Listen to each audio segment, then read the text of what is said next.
You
think you alone in here?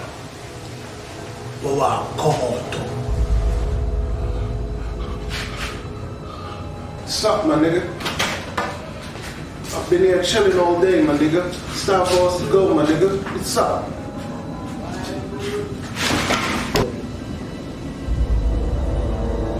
Hey, what is the problem with you? Are you losing your mind? You need to let me out. I've been in here all night, eh? I've been in here all night, I've been in here all of your life. Let me out, I need to get out. Excuse me, sir. We're almost at maximum capacity, and the train reaction is about to overflow. So if you don't press and release, you're going to get insane. Let us all out, and everything will be okay, sir. Leave me alone!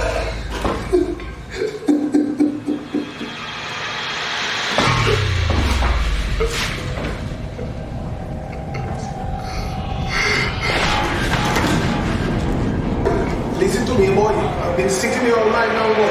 And I'm telling you, I'm not sitting down anymore, you know. I want to go to Carnival and I want to go all over on Jarrett and them girls, you know. So I want you to let me out, you know. Leave me alone.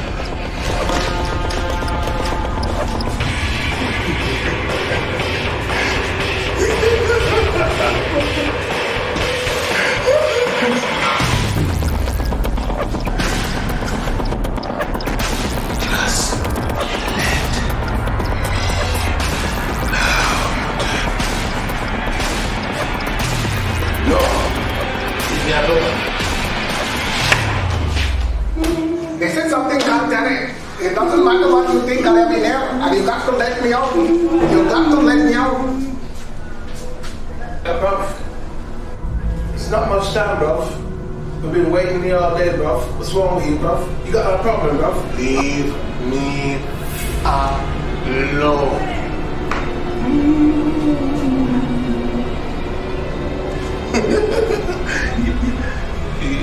You deaf? Sasari, you know Mr. Sasari. Mr. Sasari, you know black time, you have me by to know Mr. Sasari. I'm tired, no, you know Mr. Sasari. Time if you make you know, sir. Leave me alone. Leave me alone. No, I'm losing.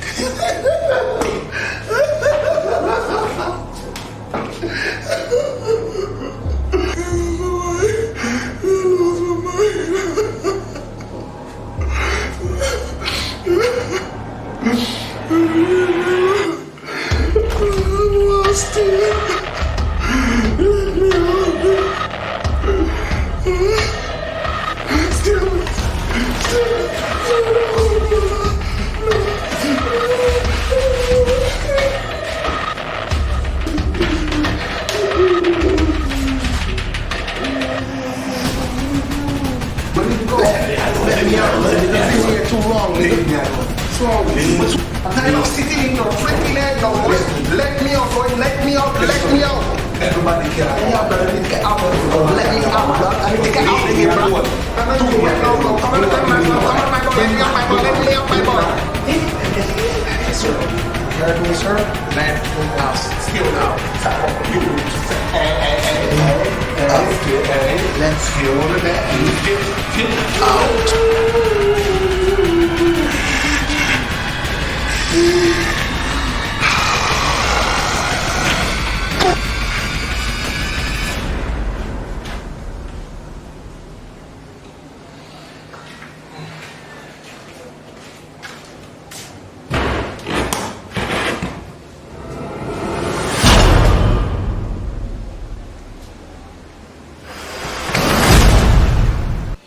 good day or good night whenever you're watching this. My name is Cornelius Grant. I'm a director, actor, writer, producer and CEO of Good Vibes Entertainment. The skit that you have just watched was about mental health. What is mental health? Keep looking at the screen. We all have mental health. It is just as important as physical health. It is not only about mental illness or mental disorders. This is just one part of a bigger picture. It's best to think about mental health as being on a continuum, rather than people being either mentally ill or mentally well. We are all on the continuum, and we move up and down according to factors such as our genetic makeup and upbringing, our life circumstances, and the stresses we are under. At one end of the continuum, we have mental disorders, like depression or anxiety. And at the other end, we have states of positive mental health, when we're thriving, content, and fulfilled. The aim of mental health interventions is to move people up the continuum so that they're able to reach their full potential and live satisfying lives. Okay, so now you know what is mental health. Now, I know many of you might be afraid to tell someone that you need help, or you might need help and don't know where to go to get help. Guess what? Keep looking at the screen. The information about getting help is at the screen. The World Health Organization describes mental health as a state of well-being in which every individual realizes his or her own potential, can cope with the normal stresses of life, can work productively and fruitfully, and is able to make a contribution to his or her community. Being mentally healthy means being resilient and able to cope with difficult times, feeling in control, being confident, feeling good about yourself, managing and expressing your emotions, building and maintaining good relationships. We all experience periods when we feel stressed, worried, anxious, sad, afraid, or angry. These are all normal emotions. However, when these emotions become severe enough that it interferes with a person's ability to function daily, and these feelings become persistent over time, then it can develop into a mental health problem.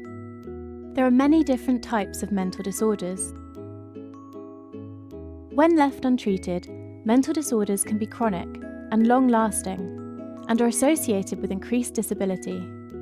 They significantly have an impact on daily functioning and frequently interfere with family, social, and work responsibilities.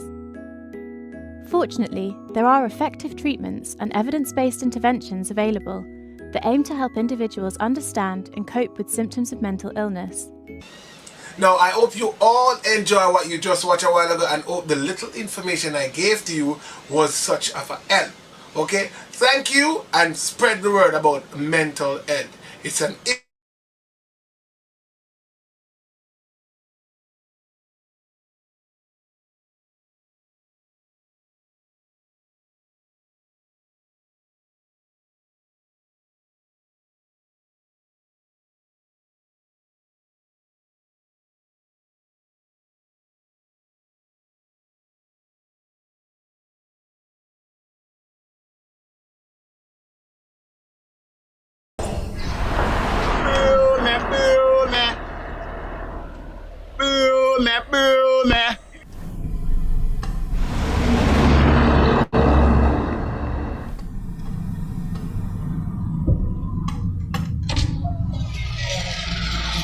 Lesson.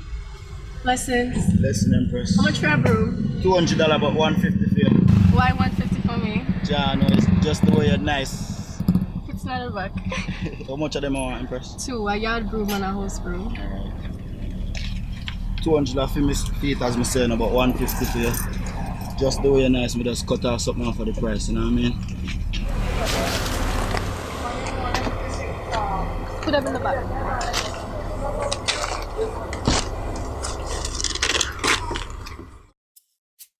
Jadan. Empress. You know, say the love for the Rasta youth have for your endless. Better never know. I look ya now. I look ya. Hey. You never know you woulda love the Congo Bongo. You never know you woulda love the 4i. From the day she link with Jadan, she said she love her Rastafari. never know you woulda love the conga bonga. You never know you woulda love the far right. Never know. From the day she link with Iman, she said she love her Rastafari. She tell me she like everything she see na Iman she want. Every second out of me time and she woulda give me anything, although she no mind man. And despise of me give her, she have a mind pan. So me take her to the river, dash her with the bad pan. Inna the hills, we go links, brain, bubble man. Him have the herbs and the wine for we meditation. Good loving, it you a wait pan. You never know you woulda love the conga bonga.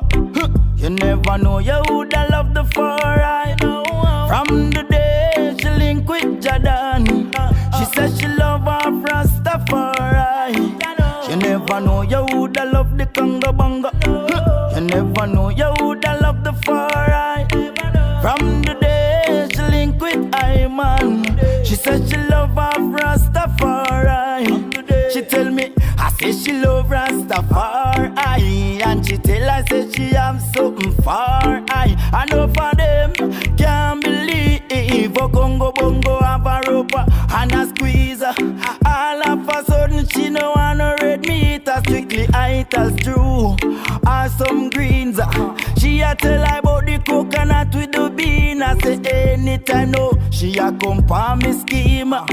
She never know she woulda love the conga bonga. You never know you woulda love the far right. From the day she link with Jordan, she said she love her Rastafari. You never know you woulda love the conga bonga. You never know you woulda love the far right. From the day she link with Iman, she said she love her Rastafari. You never know you woulda love the conga bonga. You never know you woulda love the far right. From the day she link with Jordan, the conga bonga now.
Good evening, everyone, and thank you for joining One Creative Yaad and the School of Arts Management and Humanities for part 2 of our 4-part webinar series on digital mainstreaming. This series forms part of our creative networking event, Meet the Managers, where we will be looking at digital mainstreaming in the arts. This evening, your host, Kimberly Campbell, and myself will treat you to some digital seats, musical treats. This evening, our panelists will be Francine Bacchus and Mark Tracy. Kimberly, do you want to tell us a little bit about Mark? Hi, thanks for having me, Carrie. So just before I talk about Mark, so like Carrie said, digital mainstreaming, but today we're discussing, digital mainstreaming in the music industry in Jamaica. Like Carrie said, the One Creative Yaad webinar series is a 4-part series that ends on the 26th of November with One Creative Yaad Meet the Managers. So for today, we have Mark Tracy, who is repping First Line Entertainment. So I know Mark, First Line have been doing a lot of stuff because of COVID-19. So what I'm going to do is give you the opportunity to talk a little bit about yourself and just to give a little bit more information about what First Line Entertainment does and how first, let's talk about what First Line Entertainment is and who is Mark. Hi, good afternoon. Thank you for having me and thanks for the introduction. So who is Mark, first and foremost? Mark Tracy, I'm ultimately a trained economist with a passion for entertainment. So I'll start it there and leaving that aside, what is First in Line? So First in Line Entertainment started from being an event ticketing platform some years ago. So we've been in the market effectively for 14 years. We had a name change and we moved to First in Line Entertainment in 2015. And what we do is we provide online ticketing for persons who are going to events, whether it is a party, a conference, anything, a theater, a play, anything that has to do with admission. Now, in 2017, we embarked on a program where we effectively brought on board electronic ticketing in outlets where you can go to an outlet, pay cash. So we're moving from just online to where you're within an establishment. You go in that establishment, an outlet, you use cash, you purchase a ticket, and it's sent to your phone and also to your email address, electronic tickets. And from there, that skyrocketed in terms of our build out between 2017 to 2019. And of course, COVID happened. So we pivoted during that time because, you know, in terms of the build out of our infrastructure, it's very robust. So we branched off into streaming. Sorry, Mark, we're going to get into that a little bit more. Okay. Because that's the whole point of having this discussion. All right, perfect. Yeah, So we leave it right there, streaming. Yeah. Yes, so, we're gonna hold it right there. I think we want to bring Francine Bacchus into our conversation at this point. And what's interesting about Francine is that, and I'm sure she'll qualify this, but she describes herself as a creative doula. And for those of you who are watching who might not be familiar with the terminology, doula, correct me if I'm wrong, Francine, but is like a midwife, right? Yes. And so I'm guessing from that very interesting description of yourself that you see yourself as someone who helps to give birth to creative expression, and I'm guessing within the music industry here. And I think that is just quite interesting. So you're the principal of Bacchus Entertainment Services Limited. And I know that as a doula, you have helped to give rise to some creative inspiration. So you can share a bit more about that and tell us about this creative doula. Well, give thanks for having me, Kerry. Give thanks, Edna Manley Arts Management. This is an excellent forum, you know, the opportunity to express dialogue and share ideas. So yes, about my background, I am the managing director and the music manager at Bacchus Entertainment Services.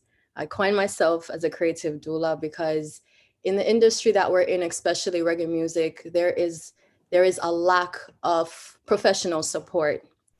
And there are so many artists on the island, producers, songwriters, and there aren't enough professional managers, publicists to give them the support to be competitive. So at Bacchus Entertainment, we do business planning for independent record labels.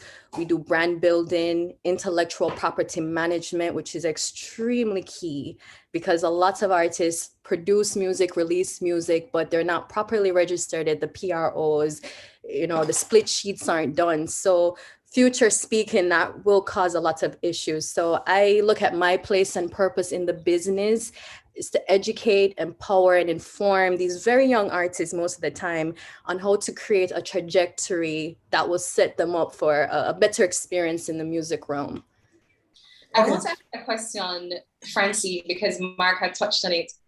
So Mark said his background was originally in economics. Were you always working in the music industry? I always had an interest in music, in the music industry. I started out my path. Fast forward a little bit, I went to law school. I studied contracts and music management, entertainment business to be specific. I lived in Los Angeles. I have some creative pursuits. So I have a general understanding of the entertainment business before I moved to Jamaica and started practicing. So that was kind of like an interdisciplinary experience for me where I could draw from certain experiences and create a skill set that was applicable to what's needed right now. Well, thank you for that. And I think I just wanted to establish for our viewers that both you, Francine, and Mark come into this industry with a sort of a business mind, a business sense. Yes. And I really like that. So Kimberly, I'm going to hand over to you as we delve into the meat of the matter. All right, so what I want from both Mark and from Francine is, well, we're in the midst of COVID, right? So going back to 2020, when, with having our plans, we have big things planned for 2020, then whoops, COVID come out of the blues. How have that affected the music industry, and also how have that affected your business? Mark, you can share your experience with that, and then we can, Francine, you can share your experience with that as well. Okay, thanks. So in terms of the experience for us in terms of, whoops, COVID, here it comes. I keep on saying to everybody that what I look on COVID has been the greatest entrepreneur for us all, because it has, indicated to persons to say, listen, the traditional ways of doing things and the slow build out in terms of looking on the digital has been something that has been fast tracked by COVID. We pivoted from, live events to events that were being held on stage with cameras and then projecting live stream.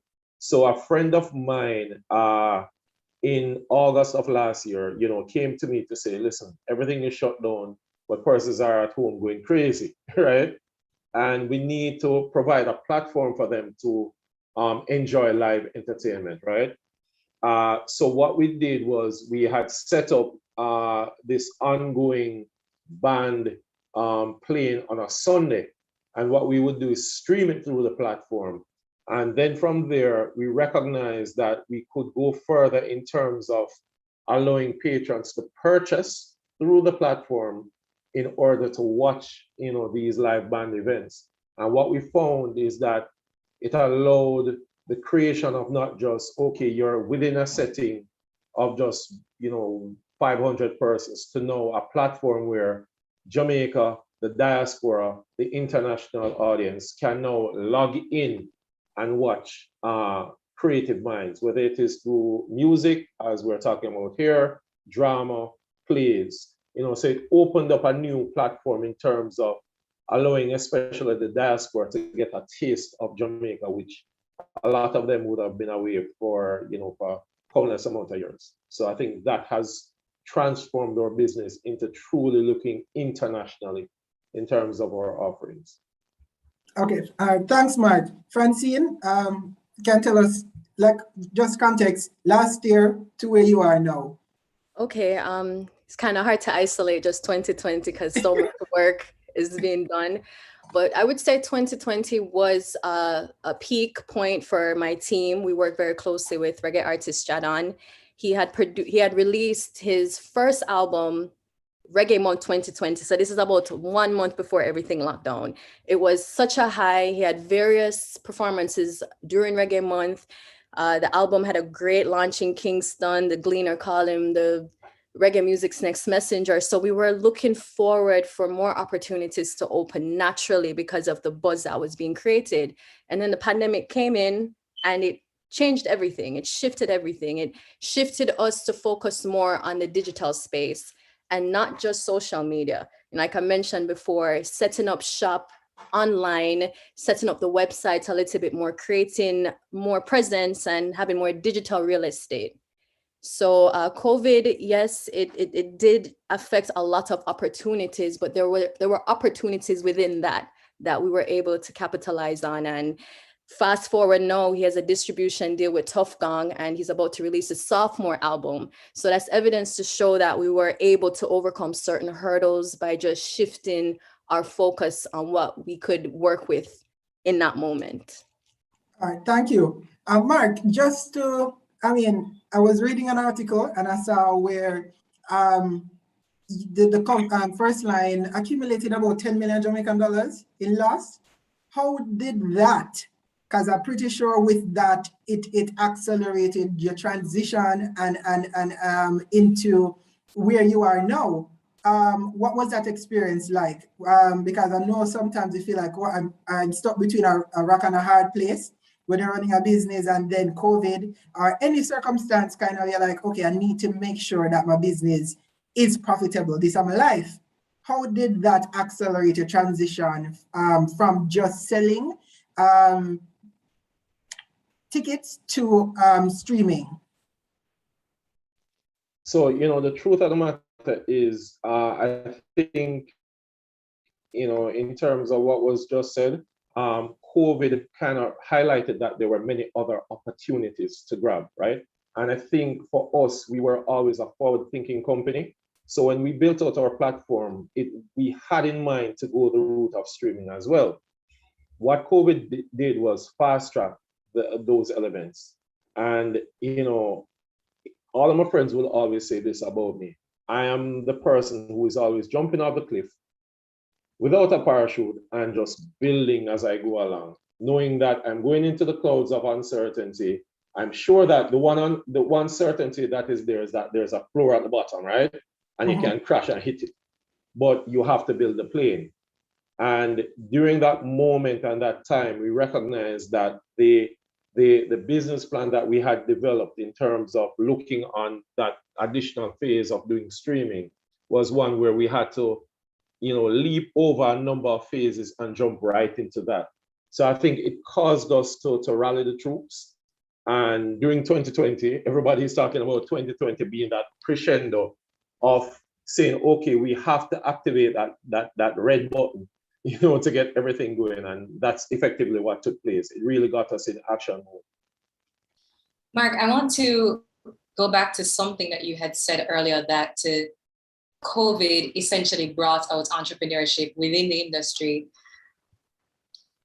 Who is, and this is a question, Francine, also want you to tune in to, who is the contemporary, well, let me put it this way. So the context is that there's the students who want to pursue careers within the industry.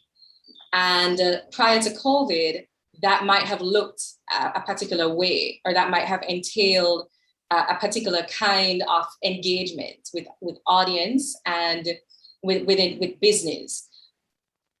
Considering the shift that has been made, who is now the contemporary musician? Who is the contemporary music professional? Like, who are these people? What do they look like? So students who are currently pursuing studies within academia, within music, with an intention of going into the career, whether it is that they want to be musicians or whether they want to be managers or whether they want to work at a very high level within the industry, who do they need to be?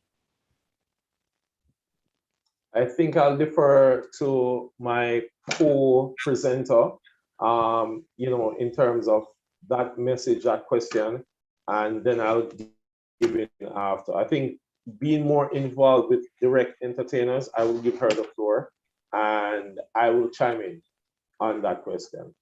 So I'll be the gentleman. So Mark is passing the ball over into your court. So we want to know, like, if you're talking to students, if students are watching, if young emerging music professionals are watching, folks who want to gain some amount of prominence in the industry, they might have had an idea of who it is that they need to be in the space and how it is that they can actually get there. But what are you seeing now? Who do they need to be in order to gain some amount of prominence in the industry? I think you're muted, Francine. The traditional sense of the business, how everything used to be, has definitely changed. The record labels, so many things have changed. And I think I can only speak as a manager. There is this perception of who a manager is, someone with a lot of money and a lot of links. And as a young entrepreneur, not having as much as that as my peers in the business, I've had to be more resourceful and creative. I use what I call sweat equity to launch forward. I've learned the importance of networking, having a support system, having mentors. So in the entertainment business, you can approach it as an entrepreneur, saying that you're going to fund your way through, but you can also work your way through with what you have. And when I started, there weren't many opportunities, even compared to now. It's probably still the same. You finish a school like Edna Manley, you probably want to go to one of those big media houses or work with a big established company. It's kind of scary to go in and say, I'm going to do my own thing. But in terms of longevity, especially in entertainment, there was someone that said, if you're looking to get rich quick, do not do this business. It's a legacy building space. So I came in with the idea that it would take some time, some personal investment for my career to launch. I've been doing this for 4 years, and there are many people who are still learning about what I'm doing and my artists. So you have to come in with a long-term goal. You have to say this is a marathon, and I am going to continue despite whatever it is. And COVID definitely challenged me. So I would tell everyone, just stay true to your purpose, your artistic gift, and you have to block out your external environment. Before we toss the ball back to Mark, I want to narrow that question down for you, because you're in productions, you do a lot on that side of it. For example, if you have a student he specializes in instruments, so he wants to play the guitar, wants to play the keyboard. Normally, you might have been able to grab your guitar and walk down to Jamnesia every other Saturday and just join somebody for a live gig. Since most events are now happening online, how does that person find space in the industry?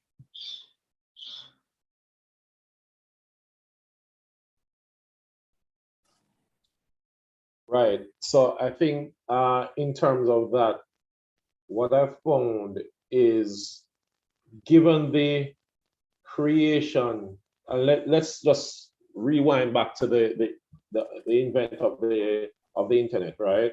And what it has meant to everybody's life now. I think with COVID, it has shown us how important the internet is. And for a student who is leaving school in terms of an artist, one of the things that is required in that artist's arsenal is an understanding of the internet. What is there? Where are the resources in terms of, do I go to Spotify? Are there things that I can download to make my craft better? So there's a lot of learning that needs to be had through understanding what is there through the World Wide Web. And I think through management and artist managers, these are some of the things that needs to be imprinted in terms of the weaponry that is needed in the space now. So it's not just, as I said, the traditional, okay, I'm going down the road to do a gig. You might literally be at home for a whole week doing gigs and you don't leave your house. You'll be performing on stage with persons without even leaving your house. I think that's where we're at. And the quicker we understand how the internet, how being online has transformed entertainment, the quicker those artists will go up the curve in terms of being successful. And that's something I truly believe. Thanks, Mark. Miss Bacchus, so I know that over on this side of the pond, with the transition or the adaptation of streaming and selling, well, hosting events online wasn't in the mainstream.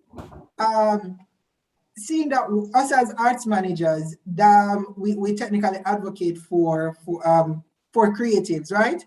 What were some of the challenges you experienced in the management capacity in communicating the value of adapting, well, to musicians, of adapting or the importance of using technology such as what spaces that Mark is presenting or operates to engage with their customers or even to reach customers? What were some of your challenges convincing them that don't sit down at home not doing anything, use the internet? Absolutely. I think there's this misconception, especially around Jamaican artists, that you create a song and you play on the radio on your bus. And you know, when you get there and your song is playing on the radio and you realize you don't reach anywhere, there's so much more work to do. So that's when you talk about the digital space, creating social media platforms, you know, having a website, having a place where people can know about you. Especially now in COVID, you can't go anywhere, you can't get into the studios, you can't travel like you want to. So you have to set up something consistent, a space where your fans and the media outside of the media, as in the practitioners, the festival bookers, the promoters, can be able to observe your work, so you don't stop during that time, you don't take a hiatus or, you know, become stagnant. Yeah, it's just really about capitalizing on social media. And it's not the easiest thing because you're dealing with algorithms and, you know, people paying for ads, but you have to find that genuine community within social media. And there are pockets of music lovers for reggae all over the world. So it might not just be North America, it might not just be in Jamaica. You might have 10 people in Japan, 5 people in England, and over time, you build on those numbers. And I think because the numbers might be small in the beginning, people get discouraged, but it takes time. As much time as you would do road and be in the studio, you should be on your phone, engaging with your fans. You should be researching, you should be educating yourself about the trends in digital music. All right. This question is for you, Mark, and then Ms. Bacchus, you probably can chime in on it. But Mark, based on your experience with streaming events, do you think that it presents a more opportunity for event organizers as well as musicians to create a more, well, have a more bespoke approach, a more tailored approach to presenting their work compared to a live event? What's the advantages compared to a live event?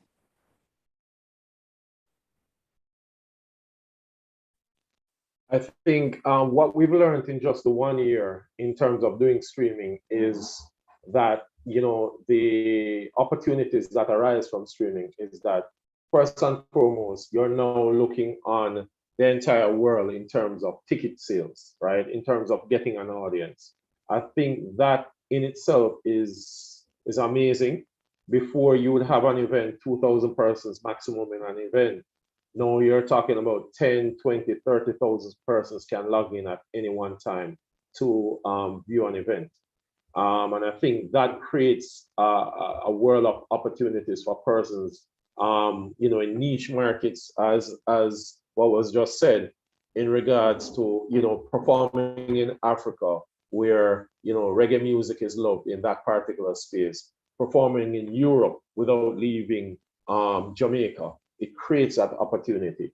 So I think that is the unique of having streaming as one of the arsenals that can be used in building out an artist in the industry. Places that he would have never thought his music would reach and his concert would reach would simply be there by just a click of a button. Francine, with, I mean, have you hosted, well, can answer this. If you've organized any event using a streaming platform, what thing how has it enhanced the experience for the artist as well as the customer? Because I'm pretty sure there are some stuff that you probably couldn't have done when you host a physical event versus hosting a streaming event, and what you have learned as it relates to how you navigate those spaces. Okay, Gib, thanks for that question. We did a streaming event last year with a radio station in Fort Lauderdale, Flex FM. And I will say, what's the other panelist, Mark? Yeah. Mark, I do want to reason with you on this, the fact that we tried to do streaming, but it comes with a lot of difficulties. First, you have to have the space, you have to have the equipment, you need to have somebody who knows how to interface with the equipment. You have issues that go on midstream and connectivity. And, you know, I saw a lot of artists gravitating towards streaming, but it was something where it's done really, really good, like the Barry Hammond show that was done with VP, or you just have everybody on their phone in their garage doing a live set. So I think it comes with challenges as much as going on the road and performing and organizing touring. It comes with challenges to execute quality productions as much as we are accessible to the technology to do so.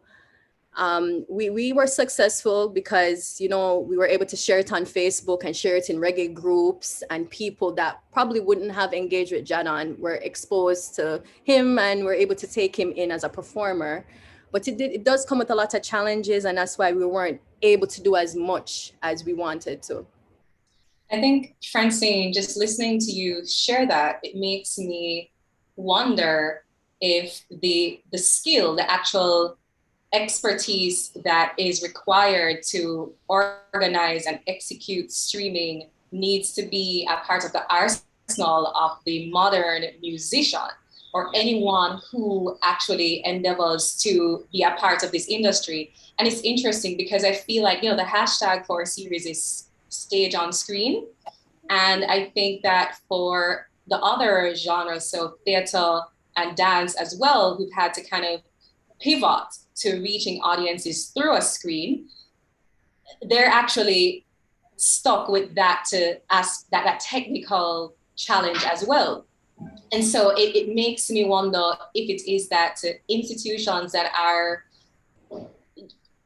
training future musicians or future arts managers ought to include this technical training as part of the curriculum, because it seems to me that this is going to be a part of how we move forward.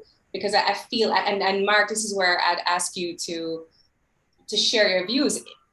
From a production perspective, how does it? Thanks for that. Talk about, you just I want to hear about something. even the money, like how, right, like from a production perspective.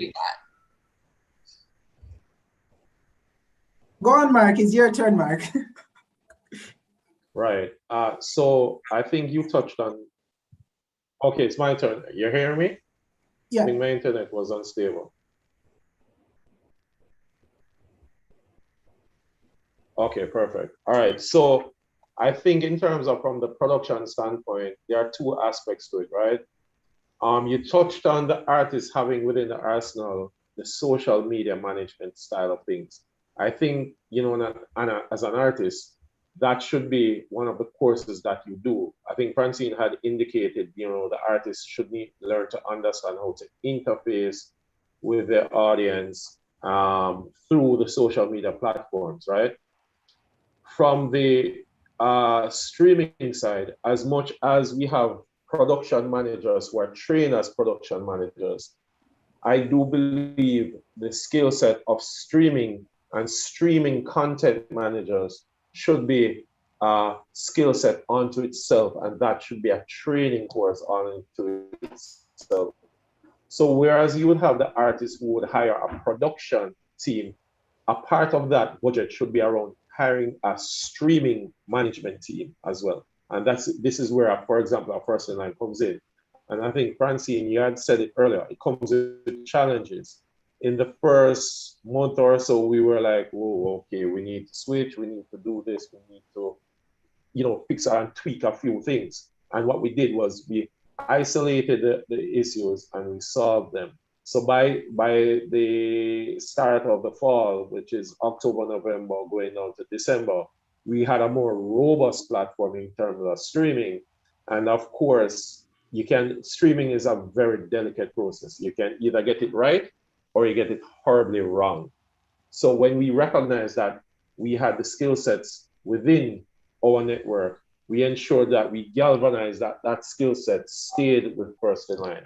Because we know, of course, as Francine pointed out, it's important having the right streaming manager in place for such, it's the same thing like production. You either have a good production guy or you have a bad production guy or a bad production company. Francine, I want to, 1 second, Kimberly. Just going to something as well that our students and emerging artists can take away. I want to get a sense of what are the modern avenues for artist promotion. So for example, you can't just walk onto a physical stage and have an artist, like an emerging musician, open a show for somebody. What does that look like today? Are there spaces online where people are jamming, just a space that musicians can come to or emerging artists can gather? What does that look like?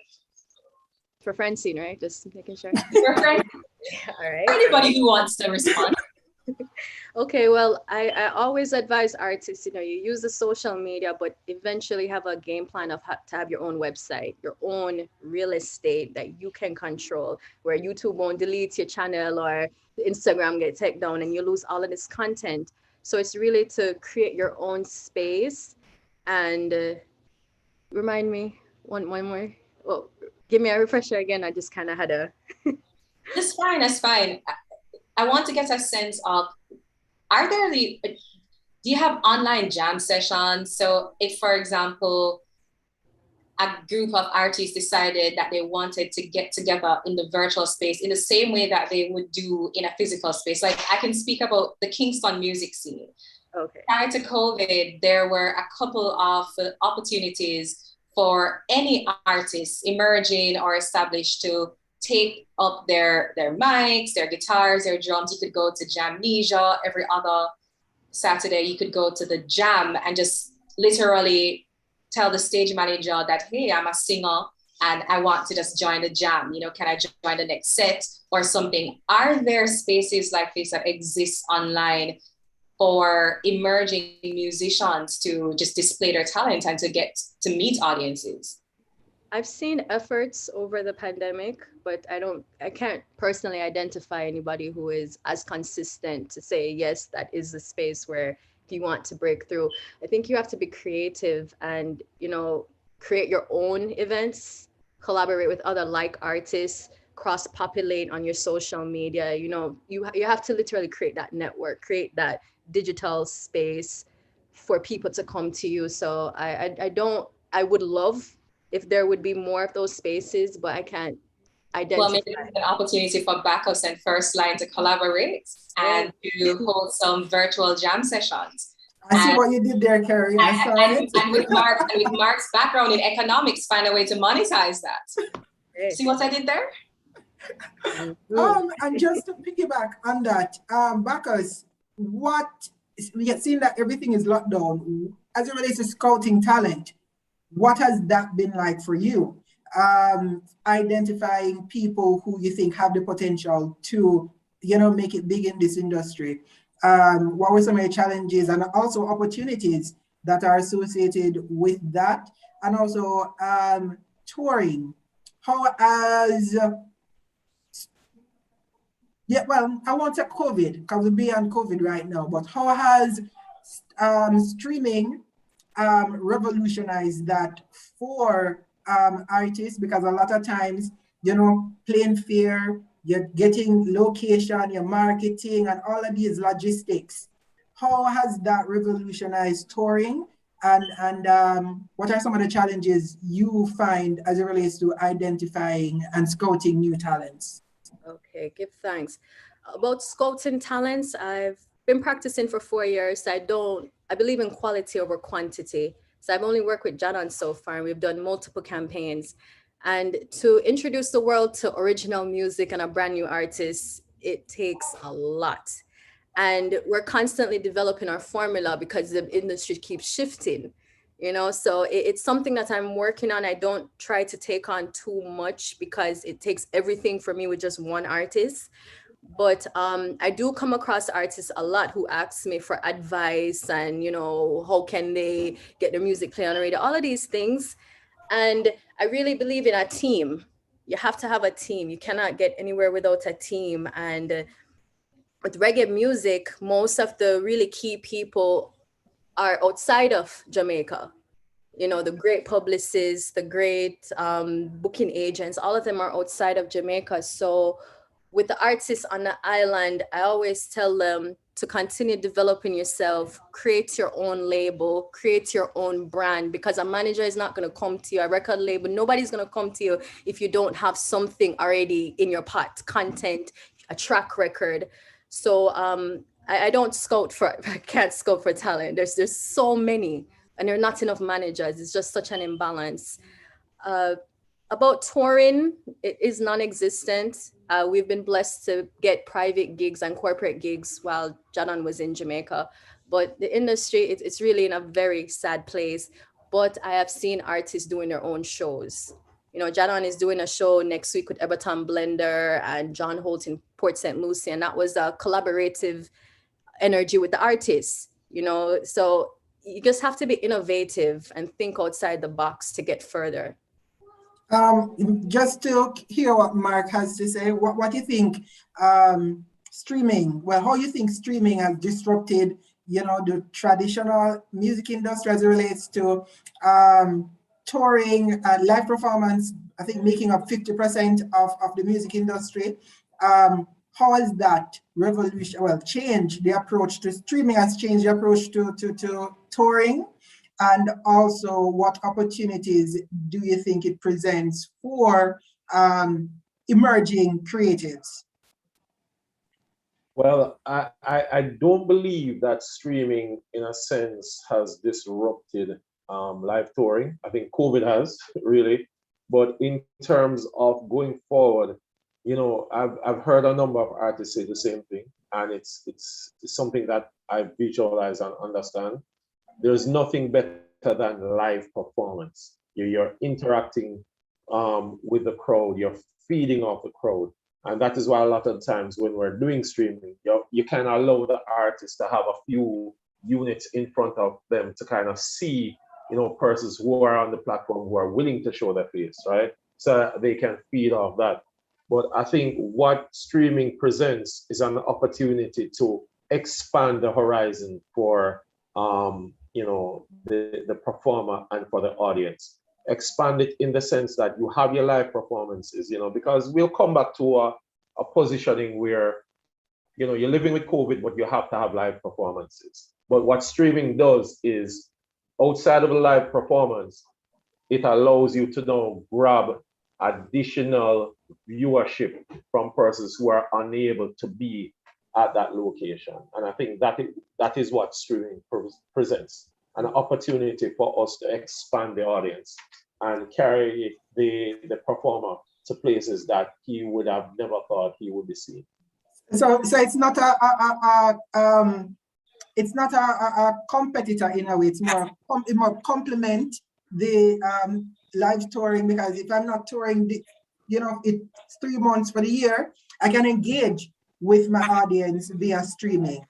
So it's not disrupting, it's really complementing and allowing artists and creatives to engage and create a more intimate relationship with the persons who consume their art. But if I may, Kimberly, I think it's a little bit disruptive if only in the sense that I think that it has sort of decentralized the the space, the industry, just even by virtue of the fact that artists can collaborate and host essentially their own shows to a global audience, and probably link up Mark to find a way to, you know, convert that that audience into money by getting ticket sales done online. I think just by that very sense that it is a bit disruptive, and as somebody who really loves disruption in this sense, I really am looking forward and curious about the ways that this can actually continue to take form, even as we move forward to, you know, vaccinations and borders reopening and people being able to go forward.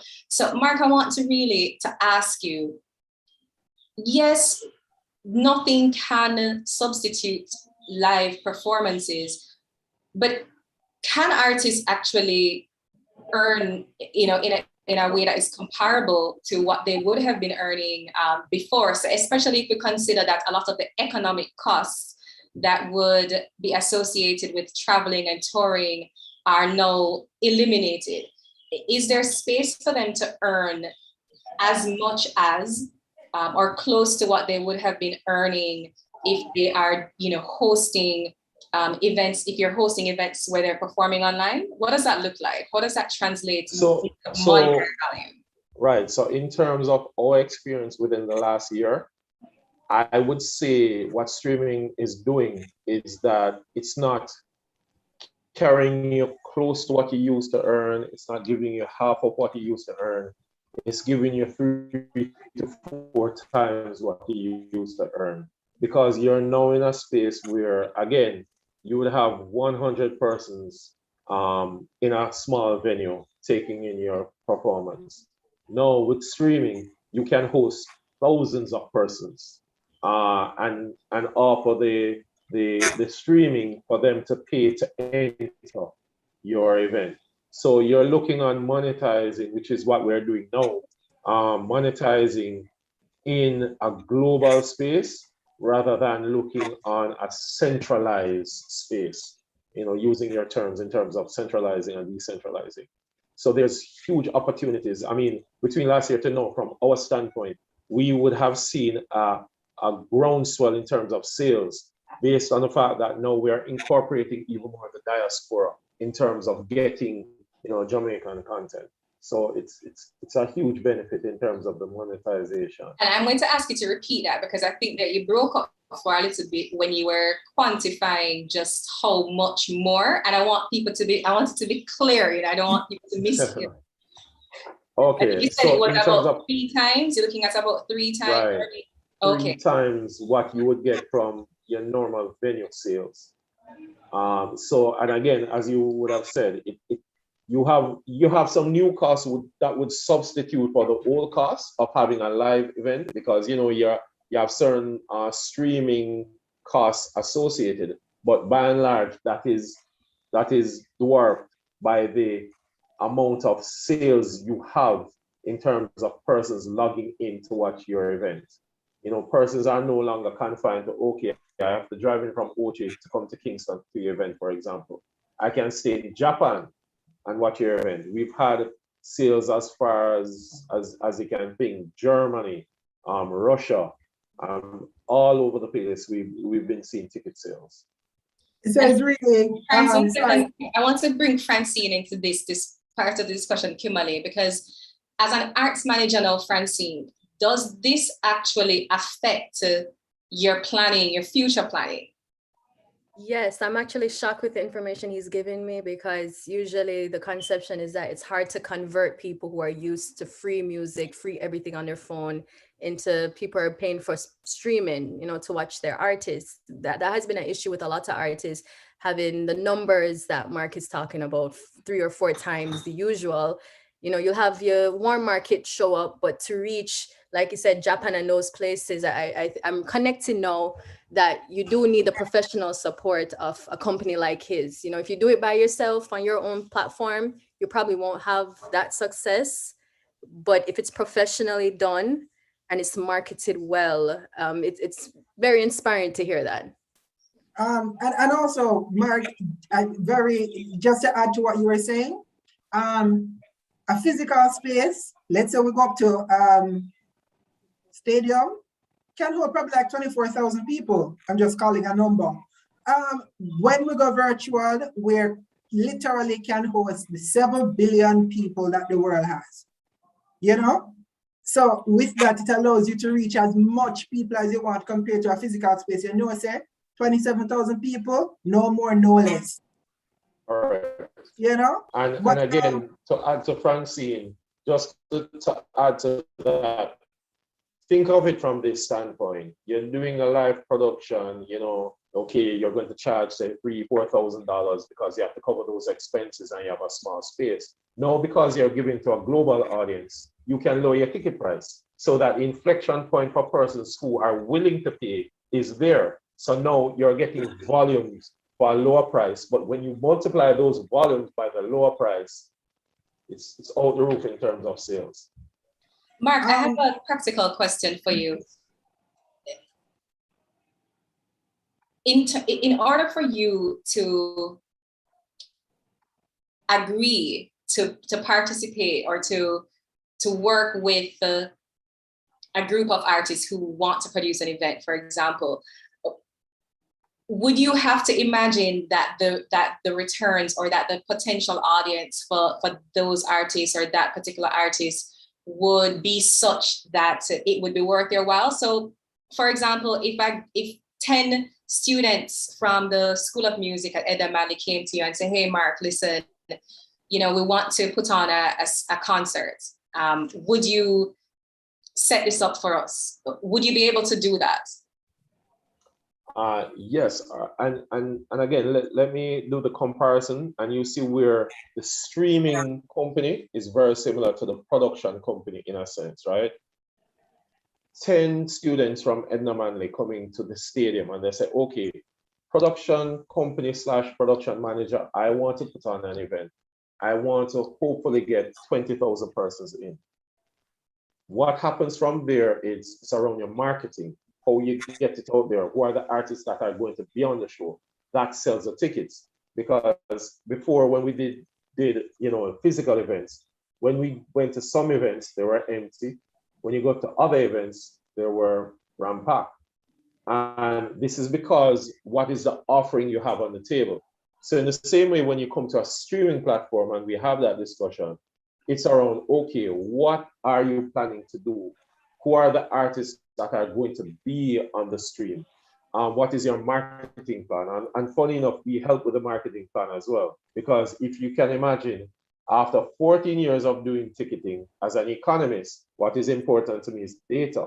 So for the last 14 years, for every single event you can think of that person line would have covered, we have the data points and the touch points for all those persons. So we help with the marketing as well.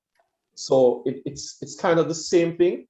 It's just that you have your modern day version of production, which is streaming, and how do you galvanize to ensure that persons log in. It boils right back down to the fundamentals, similar to production, which is your marketing. Francine, I see you smiling. And this is a question I think everybody wants to hear. So I think for the last 2 to 3 years, we started hearing a lot of conversations about artists not really wanting to sign with a label because of the intellectual property and stuff like that. Especially with what you hear Mark said, right? What opportunity going digital present to artists who wants to be independent. They want to do their own distribution. They want to own their intellectual property. What opportunities COVID has accelerated for the music industry? Your mic is off. Okay, you're saying in terms of with streaming the opportunities overall, because every week we're more active online. There's a lot of websites that allows you to distribute your music as independent artists. I think we have I don't remember the name of the company, but they signed a deal with Apple a couple months ago because they allow artists to own their intellectual property. You know, Taylor Swift was having issues with her owning her masters. You know, and a lot of artists have been talking about the ownership of their intellectual property. What opportunity COVID-19, streaming, intellectual persons knowing about their intellectual property, persons are more willing to be independent and taking the risk to control their career. You know, what opportunities that has presented for them? Okay, well, COVID-19 actually comes at a very interesting place in the business because about 2018, as they did the Music Management Act, the Digital Mainstream Music Management Act.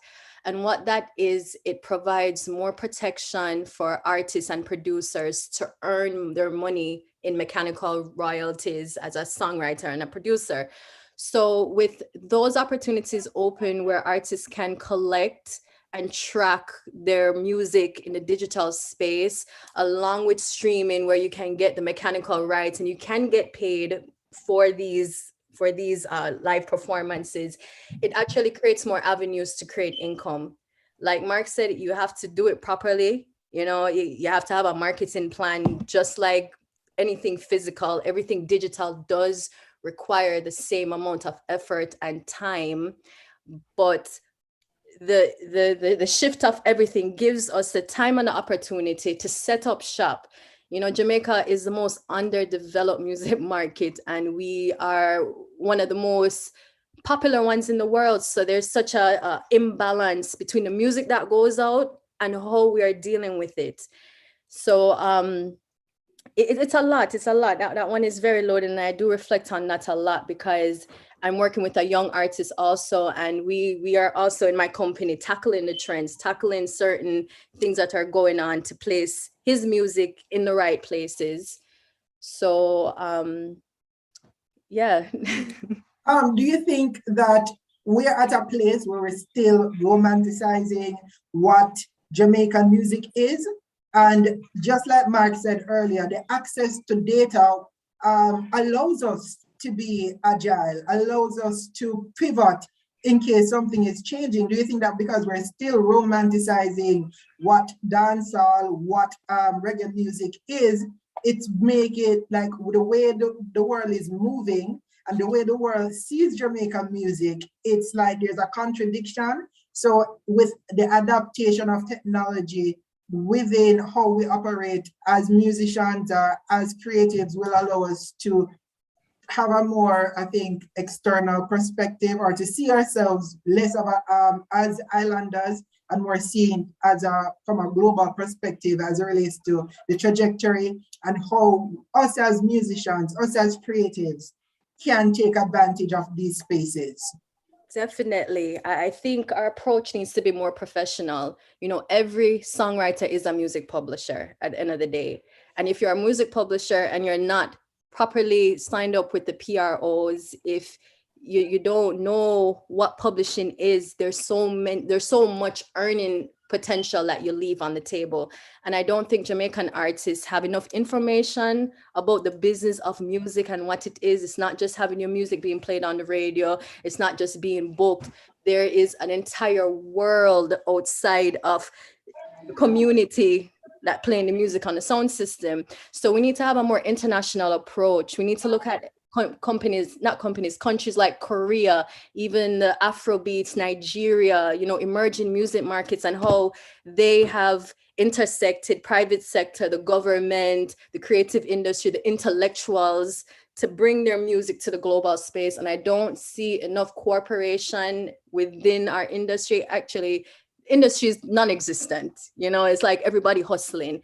And until we have a more business approach, and until we value ourselves as artists, and value our art form as much as the world does, and musicians know the power of the intellectual property, because you voice a song and you voice that, but if you can understand the value of the music in the world sphere, I think that would change a lot for our local practitioners. You know, Francine, you said something that I think is critical. For a very long time, And I don't think it's just musicians. I think it's something that has really plagued the arts, that it's seen as a hustle. So people get in and they're not particularly keen on organizing themselves in a way that is professional. It's just it's a hustle. And it seems to me that the modern musician, or just even the artist, but since we're speaking about music, the modern musician needs to be a professional, a creative professional, so to speak. And I think it's great that, as we established very early in the conversation, that both yourself and Mark, you come to the industry with a business acumen. And so it's not a hustle. It's not something that you're doing and you just kind of feeling it out. Mark, you talked about data and how data can be used to drive future endeavors within the industry and within the space. And so I'm looking at the time, we have about 4 minutes, and I would ask each of you to share, not your secrets, but to share where it is that you actually would like the industry to go for each of your respective spaces within the industry.